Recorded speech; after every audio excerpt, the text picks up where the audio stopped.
Hi, this is Dave Jewell from Shoe Ranger. Here to talk about a brand new shoe from New Balance called the Fresh Foam 1080. This shoe replaces the New Balance 1080 version 5, and it sits in the same part of the matrix for New Balance. It's up there at the top side of the neutral silo, built for that runner who runs neutral but who probably needs a little bit more under their foot, who either wears through shoes really fast or crushes their shoes all the way down to the bottom, needs more midsole under their foot. New Balance Fresh Foam 1080 fits into that line. It's built with a one-piece midsole of Fresh Foam, which is highly resilient and dampening. There are no cushioning devices or anything inside the shoe. It's a one-piece midsole.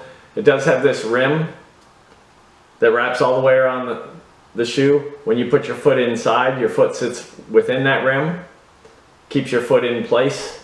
It's a nice feature. Outer sole is a constant ground contact outer sole, really dead quiet when you're running in it. Full-blown rubber outer sole with this one little piece, which is carbon rubber. There are two flex grooves in the forefoot.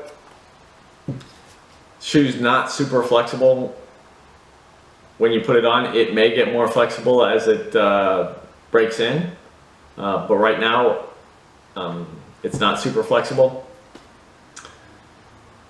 The fit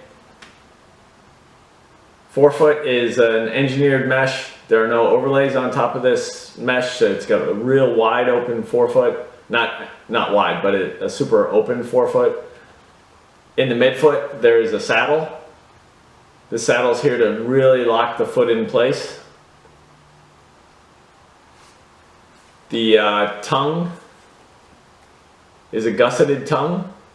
That keeps the tongue from sliding to one side or the other. Also aids in locking the foot in place, which is it's a huge key. If you can lock your midfoot into place, then the forefoot can be as open as you want it to be.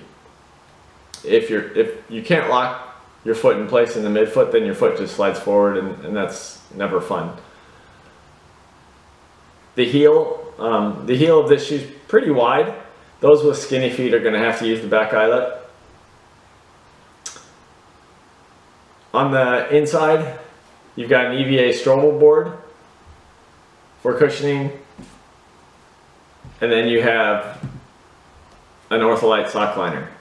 The Ortholite sock liner feels great when you first put the shoe on. It just feels really good. It will flatten out pretty quickly. Who knows whether it's 15 runs, 20 runs, 40 runs, but it will flatten out and it won't feel quite as good as it did in the store. More than likely, because I plan on running 300 miles in this shoe, I will probably pull this out and take an insole from another New Balance shoe that isn't Ortholite and put it in to make the shoe feel better after 150 miles or so. Anyway, Fresh Foam 1080 from New Balance. Just hit retail stores. I think this shoe is going to make some noise.